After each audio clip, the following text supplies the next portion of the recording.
Sa isang kwento sa digital na bayan, may babaeng si Lian the G. Mukhang inosente ang galawan, may jowa sa likod ng eksena. Tahimik lang siya pero sa chat sa gabi may ibang kausap pala. Sweet sa camera pero sa likod may lihim. Mga I miss you na di dapat palihim. Nahuli sa mga resibo o screenshot sa dilim. Pag-ibig naging kasalanan, puso naging victim.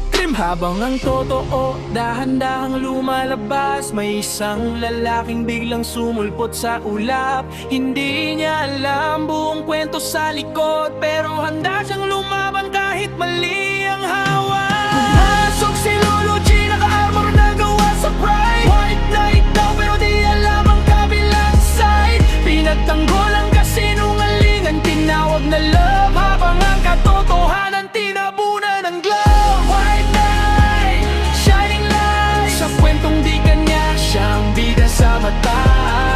White knight, shining light, sa comments, feeling sa katotohanan pala.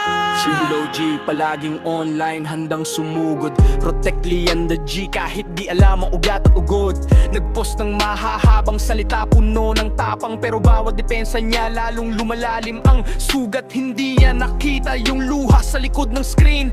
Yung taong iniwan tahimik lang, broken at lean. Sa halip na magtanong, agad siyang humusga sa digmaang emosyon. Siya naging sundalo ng mali pala. Sa ingay ng opinyon, nalunod ang totoo. Mas malakas ang boses ng galit kaysa idensya ng puso. At sa bawat like at share ng maling panig, may pusong nasasaktan pero walang pumapansin. Pumasok si Lolo G, naka-armor na gawa sa pride. White knight daw pero di alam ang kabilang side. Pinagtanggol ang kasinungalingan, tinawag na love, habang ang katotohanan tinabunan ng glove. White knight, shining light, sa kwentong di kanya siyang bida sa mata. White knight, shining light, zero sa comments, feeling sa katotohanan pala. Hindi lahat ng tagapagtanggol ay tama ang laban. Hindi lahat ng umingay ay may dalang katotohanan. Minsan ang tunay na tapang ay ang manahimik. Makinig muna bago ka magbitaw ng hatol at galit.